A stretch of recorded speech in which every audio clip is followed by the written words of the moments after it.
All right. Now, I just showed you the JPM console, but the JPM console is not only for prototyping. You can also use it to get an overview of what's running in your system. Or you can also use it for business intelligence. So business intelligence meaning you can check history of what has been done in your system. So now I'm going to use the JPM phone again, but I'm going to put the JPM console next to it and showing that it's what's going on in your system.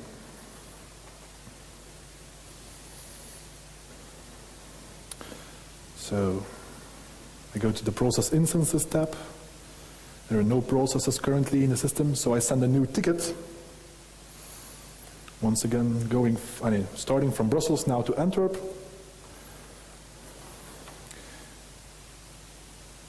And if we now refresh the Instances tab, you will see that there is a new process running in your system.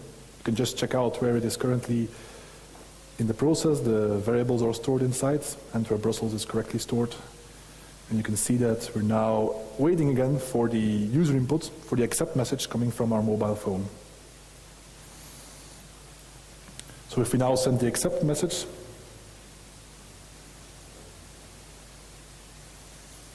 and refresh the Instances tab again, well, it's gone. So I told you also that the JPM console has something called Business Intelligence BI. So it can render reports. This is, for example, this is a bird report.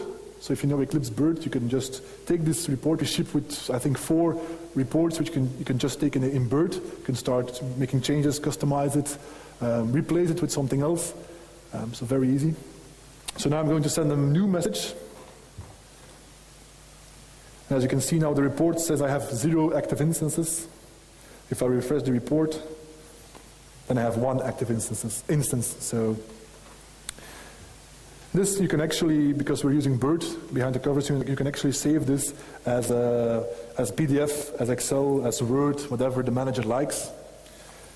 So, and now for the last movie of the demo, I think you all know, are there many managers in the room today? Managers? Ah, that's good. So managers, they love really shiny buttons and moving graphics and everything that we don't like. So a BPM story typically involves something called BAM, BI, Business Activity Monitoring. So BAM is Business Activity Monitoring, which is basically moving graphics and charts and things, reports that make them feel important. So if you do BPM, probably your manager will ask you to do this. So with jBPM, it's very easy to do. There are a lot of different options to do it because we're in plain Java. But the solution we're using here is a SIEM application. We're using Esper. This is a SAP engine, a complex event processing engine, which we will use to accumulate the JPM history and show it on the screen. So that's what's going on. So this is the application. So what you see here are all flash charts, which are real time. So if new data is available, these charts are refreshed. So what you see here, for example, in the left corner, you have a service level agreement, the SLA, saying that the response to the customer after receiving the first message has to be done within 1 second. So the chart is checking this, giving the information. The chart, the big one here, is showing you the money that is made in the last 10 time windows. And the second one is showing you the average and standard deviation on that amount. So there are some other charts there, but tonight if you try the demo, you can definitely take a look more closely. So if we now use again our fancy JPM phone to send a message and take a close look to the charts, you will see when the message is received, then the charts are updated.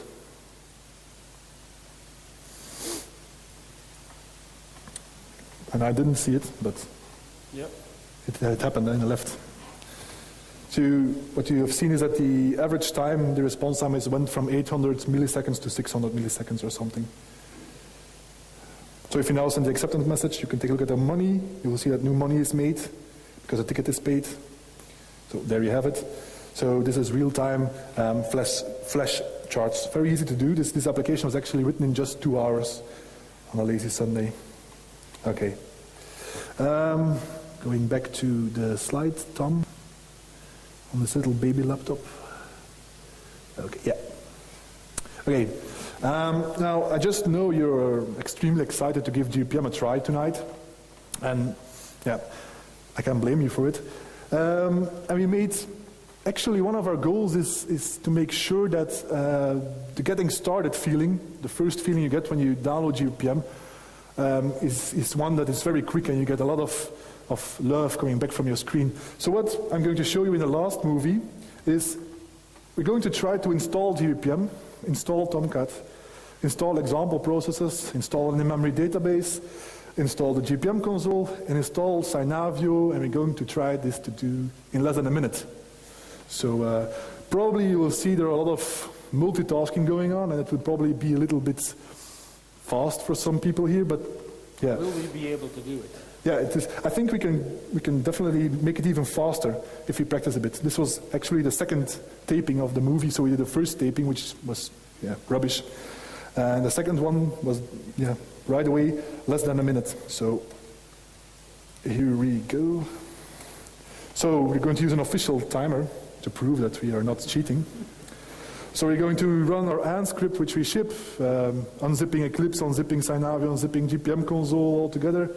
Tomcat is booting up, the in-memory database is booting up, we're installing the example processes, Tomcat is now booting up, so we now have time to go to Synavio.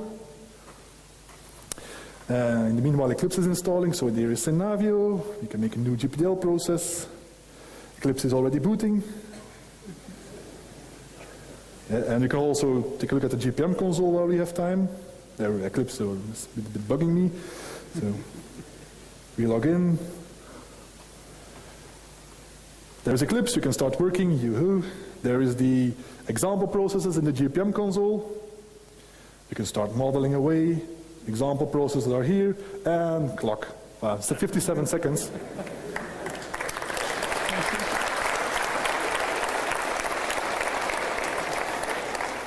All right, thank you. And now, for the last words, back to Tom. Yep.